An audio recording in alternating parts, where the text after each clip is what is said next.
we're back. I'm here to give you my honest review as a Disney adult about Mufasa. I just saw it last night. Had to throw on my favorite Disney Spirit jersey, my Stitch Spirit jersey, to do this review. As always, someone pointed out to me last week, if you don't want the actual summary of the plot, just go forward a couple of minutes to get to the actual review. And that way you don't have to get any of the details about the movie. You can go see it. You can be excited when you see it. I understand that. So you can skip a couple of minutes if you just want to get an honest review and skip the details. Alright, so I'll give you a quick rundown of the plot. Obviously it centers around Mufasa, shocker, but it's told from the perspective of Rafiki. You may remember an animated film in 2004, I believe, called The Lion King 1.5. I think it was called The Lion King 3 outside of the States. Basically, it was told at the perspective of Timon and Pumbaa about the events of Lion King 1. So this movie's similar to that, in that the story's actually told by Rafiki. He's trying to comfort Kiara, who's the now daughter of Simba and Nala. You may remember Kiara as well. She was in the animated movie The Lion King 2, which also came to TV. Good movie, go watch it, for the Disney lovers out there. So we've seen Kiara before, but anyway, Rafiki's trying to console Kiara because her parents are off trying to have another child. Anyway, so he's telling this story about Mufasa, and Timon and Pumbaa come in as well, just to interject themselves with some fun humor throughout the way. But basically, Rafiki takes them back to the beginning of how Mufasa had a mother and a father, played by Keith David and Anika Noni Rose, which was just such a fun little Disney reference, because of course Keith David plays Dr. Facilier in The Princess and the Frog, and Anika Noni Rose plays Tiana in Princess and the Frog, so I really enjoyed that little reunion. I'm just keeping it in the Disney family. Anyway, they are just walking through, trying to get to this place called Malele, and that's kind of a theme throughout the entire movie of Mufasa. It's this promised land, it's this dreamland no one's ever gotten to, but they know it exists. There's a giant flood, sweeps Mufasa away from his family, and he ends up in an unknown territory, and that's where he finds Taka. Taka divulges to him that he's always wanted a brother, and he does all these things to help Mufasa stay in his tribe, because Taka's father does not want any outside lions. He doesn't trust outside lions. He's heard all these stories about how they're these big evil lions who would kill anyone in their sight. Lo and behold, these giant lions do eventually come into play, and they kill off Taka's whole tribe. It's actually kind of violent.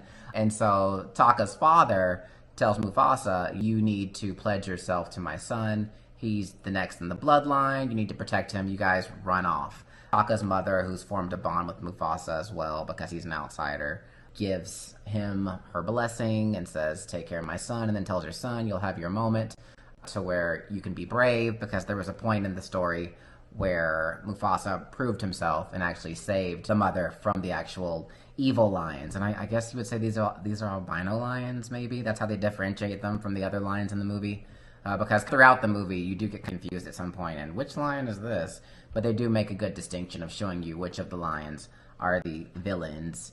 And again, Kairos is the main one. He's the king of the bad lions. He's played by Mads Mikkelsen, that was exciting. He did a really good job, actually. I'll get to that later with the casting. But pretty much the rest of the movie centers around Taka's character, Mufasa's character, running off, and they have a series of events that lead them into running into the rest of their crew, including a younger Rafiki, also running into Sarabi, as obviously you would remember from the most recent movies, ends up being the wife of Mufasa. But then the three of them, the three lions, as well as Rafiki, and then Zazu, who's already with Sarabi at that point when they meet, forming this pact of 5 characters, trying to get to Malele. Again, that's the whole point of the movie, is to trying to get to this promised land, because Mufasa believes he'll find his family there again. Taka believes he'll be able to start a tribe there again. Sarabi is the same way. She thinks she'll find her family because she's been separated from her family as well. Throughout the entire movie, the evil lions, led by Kairos, chase them through the woods, chase them through the snow-capped mountains. They finally get to Malele. Mufasa rallies all the animals there together in this promised land to fight. There's rhinos, there's elephants, there's everything. They're all fighting against these lions. Ultimately, they do win, but not before Taka at that time betrays Mufasa, because there's a point where Mufasa falls for Sarabi, but Taka, saw her first, claimed her first, thought he's the heir to the throne, so he deserves her. He sees it as a betrayal, so he helps the evil lions find Mufasa. So when Mufasa finally kills the evil lion, he takes pity on Taka, but states he'll never say his name again. And because Taka's been scarred, Taka's like, call me Scar from now on, so that I never forget what I've done to you. He's allowed to stay in Malele, the kingdom that we now know as Pride Rock. And then he takes his throne. Mufasa goes to the Pride Rock, growls, and everyone bows to him. And then we come back to Rafiki again, continuing to tell the story with Kiara. This is like one of those moments to where it's great to be a novice movie critic and a Disney adult. Those two things come together, and you get to use all of your senses to really talk about something that you love, movies and Disney. And hopefully it comes together in a great way, and you can talk about it in a way that you actually enjoy. I will say that did happen in this movie, unlike Moana 2. So when it comes to reviews, I'm trying a few different things because I can talk about movies all day, every day, and go in a million directions. But I've been trying to kind of talk to my friends, talk to different people about what they want to see in terms of a movie review. And I thought this movie review I would try it more structured with 5 different categories and see kind of how that works out.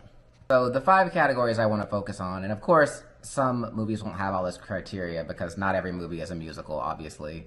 Not every movie is meant to be an action-packed movie, so there won't be like crazy settings and scenes. But these are just like the 5 general principles. First, I'll have acting or casting will be one category. Next will be the storyline and the plot. Next will be set design and production.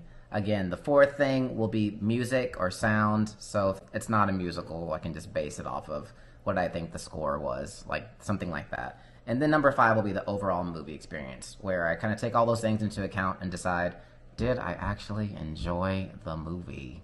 And for each of those categories, I can really give it a score. I like to think of myself as giving it as either a 0, a 1, or a 2. And then obviously with those 5 categories, they can equal up to 10 maximum. I can give bonus points for different things as well if it's just exceptional in that particular category, and go from there. So the first category we're going to talk about is the acting or the cast. And of course, in a movie that's animated or CGI based, we're going to be talking about the voice acting mainly. Because there's so many characters in this movie, there's a lot. You can look them up on Wikipedia, Google. I'm going to talk about really the main roles, the smaller roles, and then go up to the bigger roles. I would say some of the roles, some of the people we meet at the beginning, of course, Mufasa's parents, Keith David, Anika Noni Rose. They didn't actually have very big parts in this movie, but the parts they played was super important. And Anika Noni Rose's voice is just so specific, you know it right away. And it was great in that they gave her a singing part at the beginning of the movie, which I really enjoyed. It was a great song. She got to show her vocals. So I think they did a really good job. I'd say who really blew me away in terms of kind of the next up role. She didn't have the biggest role, but the part she had was really good, was Kiara. So Simba's daughter was actually played by Blue Ivy Carter. Ivy League, no, but she did really good. She actually blew me away. There was probably at the beginning of the movie, I didn't even realize it was her. And I was just like, oh wait, that's Blue Ivy. She did a really good job. She assimilated really well into the role. Seems like she has a career in voice acting. She was really able to animate her voice. I have actually no notes. I really enjoyed her role in this movie. She did a good job. And when we're going to the main character, so we're talking about Mufasa, obviously, and Taka, who later becomes Scar, there are the children roles that are playing them when they're younger. Those are very small roles. They do sing one song, and then they transition into being older pretty quickly. So most of the movie is filled by the adult voices. That's played by Aaron Pierre, is actually Mufasa. Aaron Pierre has had a huge year. You would have seen him in Rebel Ridge on Netflix. Go watch that. That's a good one. He's going to be the next Green Lantern in the Lanterns DC TV show on HBO Max. So he's just having a really big year. He did a great job. And then you also have the other person that's playing Taka, or like I said later on Scar, is Kelvin Harrison Jr. You've probably seen him in movies like Waves, but also most recently Chevalier, about the French composer. That's a really good movie. If you can find that on any streaming services, watch that one. Then we have someone I haven't heard much about, Tiffany Boone. She's been doing some little things here and there. She plays Sarabi. She actually has a really good song with Mufasa that I enjoyed. I didn't realize she could sing like that, so she has a great voice. I'd say voice acting-wise, they all did a great job. They really brought something to the role. What I found interesting, actually, in this role is that Aaron Pierre put on an American accent to play Mufasa, and Kelvin Harrison put on a British accent to play Taka or Scar, when in fact each of them already has the other accent naturally. So I found that kind of interesting. They did great. Aaron Pierre put on a great accent. Kelvin Harrison put on a great accent, and he's proven he can put on accents because, again, he played a French composer in Chevalier, so he's very good with his accents. So, again, voice acting wise, they did a great job. I'd say for Kairos, who was the lead villain, played by Mads Mikkelsen, he did a great job. Again, another very distinctive voice. He also has a song in the movie, which I'll get to later when we're talking about the actual music. Category. I would say overall, some of the returning people, the voice of Rafiki, the voice of Timon and Pumbaa, of course, Billy Eichner, Seth Rogen, very distinct voices. They did great. They were comedic relief. It was funny. I would say from that standpoint, they did a really good job. So I'd say overall, from the acting casting category, it gets a 2 out of 2. And again, the most surprising for me was Blue Ivy. The next category we're going to talk about is actually the storyline or the plot. I'm not gonna lie, as a Disney adult, even I was not asking for this movie initially. I don't know who was sitting in the boardroom at Disney Animated Studios and was like, we need a prequel, Mufasa. I'm sure it was the person who saw how much they made on the first live-action Lion King. I'm sure that's why. But I would say now that we have it, I was excited to see it. The plot overall, as I told you earlier, if you want to rewind back there and get that plot, for those of you who are fast-forwarding to this point and did not want to see the plot, I won't ruin it for you. I will say from the standpoint of the plot, it was a good prequel story. It gave us a good backstory to how Mufasa came to be where he is. Also how Scar came to be where he is. It actually was a good backstory for everybody, even with Sarabi, even with like lesser characters like Zazu. We really got all the loose ends tied in a very sort of wicked type of way. Like, how did everyone end up to where they are now? Scar is still wicked. He's not Elphaba. He is in fact not misunderstood. He is wicked.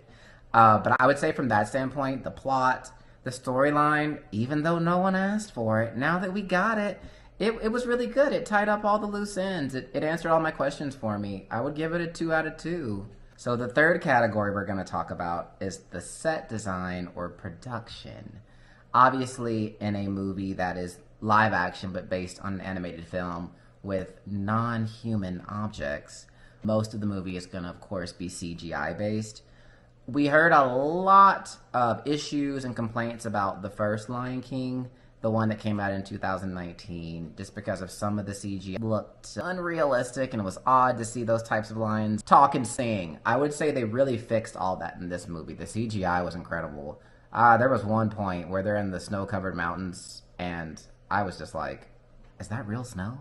It was actually excellent. The CGI, the facial features, it was more realistic, but it was also, if this makes any sense, it was more believable to see these real-looking lions sing and talk, if that makes any sense at all.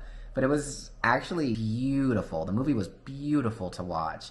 The scenes were expansive, the color, the visuals. From that standpoint, it was actually chef's kiss to Disney. It was beautiful special effects, beautiful CGI. I really don't have any notes on that. They really, really catapulted the first movie and just made this one look very realistic. So from that standpoint, an easy 2 out of 2.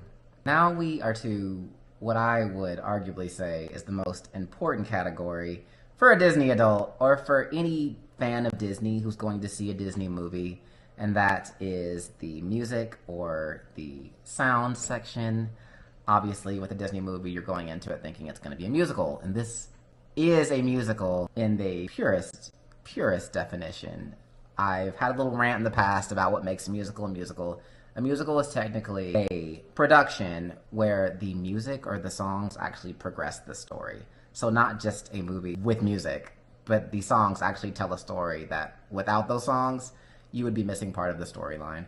And I feel like this Mufasa movie does a really good job of the songs that are in it. Of course, they were written by the one and the only Lin-Manuel Miranda. I don't really have to introduce him. You've all seen In the Heights. You've all seen Hamilton. The list goes on. Encanto, one of my favorite Disney movies. But so I would say just from a standpoint of the writer of the music, you know it's going to be amazing. And the songs themselves did not disappoint. There's one song in particular, I Always Wanted a Brother. It's actually sung by Taka and Mufasa. Their young voices, and then it transitions to their adult characters that are playing them. I would say that movie really brings it back to old Disney, the old songs. It reminds you of like the original Lion King, reminds you of like Hercules, movies like that, those action songs where you're doing things and there's other lesser characters that are interacting with the main characters within the song. I thought it was actually a beautiful song because it also brought it back to the original Disney motif of you have this person who is not where they want to be and they're wanting something more and they're reaching for a star, they're reaching for a higher power to help make that happen. In the song, Taka actually says wishing upon a star, which I thought was a really nice ode to the older Disney movies and really brought it back to that point. So I would say from that standpoint, the songs were excellent. Lin-Manuel Miranda, obviously I can't critique him. He's proven. So I can't say anything about him. I would say all the performances were really good. The voice acting, I didn't know Aaron Pierre could sing. I knew Kelvin Harrison could sing. The newcomer, Tiffany Boone, again, I don't know a lot about her, but she has one song with Aaron Pierre's character that's actually beautiful. I didn't know she had such a really nice voice. The beginning song with Anika Noni Rose, obviously she voices Tiana, Princess and the Frog. Obviously she was in Dreamgirls. She's a singer. She's been on Broadway. She's a classically trained singer, so there was no surprise there that her song was perfect. If I had one gripe about the music, I would just say there wasn't enough of it. I was very surprised actually when I was through the movie. It's very front heavy in terms of the singing. There's several songs that are kind of back to back to back to progress the story. And then towards the middle, there's a lull where it's just kind of dialogue. It wasn't bad, it's just there wasn't a lot of singing. And then towards the very end, you kind of get the reintroduction of old songs, you know, like you get the melodies of like Circle of Life and I Can't Wait to Be King. They're not singing them, it's just you hear the melody kind of throughout the background. And then you kind of get to the end, there's a song. But there's not a ton of music, or not as much as you would expect with Lin-Manuel being kind of linked to this movie. Again, the songs were great. It's a 2 out of 2. I have no critiques. It's just a matter of I kind of wanted more. Because you get the song with Anika Noni Rose at the beginning. You get Malele, the other song before that. And then you get I've Always Wanted a Brother. And then there's kind of a lull. And then you get the Mads Mikkelsen song, Bye Bye, which there's a lot of controversy about that song. Some people hate it. Some people love it. I actually loved the song. It was very different from the rest of the songs. Tell me what you think in the comments about that song. But overall, there wasn't a ton of music, but it was really great. So again, 2 out of 2. All right, final category. So we've talked about a couple of things. We've talked about the voice acting. We've talked about the production with the CGI, which is incredible. We've talked about the music, which was great. Lin-Manuel Miranda, can't critique this man at all. The storyline, it was great. It gave us a prequel from Mufasa we didn't know we needed. So now my overall experience, how did I enjoy the movie? Would I recommend it to someone else? I would say overall, I very much enjoyed the movie. There were, however, some points where I did feel like it lulled a bit, especially kind of when they were going through like this deserty terrain area and there was just kind of filler. Maybe they could have cut out those 15 or 20 minutes. There was even one point, I think the person I was with was dozing off a little bit. But I enjoyed it. Again, I'm a Disney adult, so I'm probably a little biased because I'm going to be up and awake with any Disney movie, even one as bad as Moana 2. But I would say from this standpoint, if we're comparing apples to apples, Disney movies to Disney movies, and we are. This is one of those rare circumstances where we're a major holiday and there's 2 major Disney movies out. If you had to see one, 100% go see Mufasa and wait for Moana 2 to come on Disney+. I would say overall I enjoyed it. There were some lull periods, so I can't give it a perfect score. I would actually give it a 1 out of 2. So I would say for the entire experience of this movie, all things being considered that I just talked about, I would give this movie a prescription of a 9 out of 10. It was definitely a really well done movie, great voice acting, great singing, actually really good storyline, just altogether very pleasing to visually just look at. It was a very pretty movie. So I'd say from that standpoint, prescription, 9 out of 10. Definitely go see this. Definitely skip Moana 2. If you've already seen it, I apologize. You should have seen my review first. Tell me what you think in the comments. Like, subscribe. Tell me what other movies I should see. Tell me what you thought about this one. Was I right? Was I wrong? Are you a Disney fan like me? Let me know.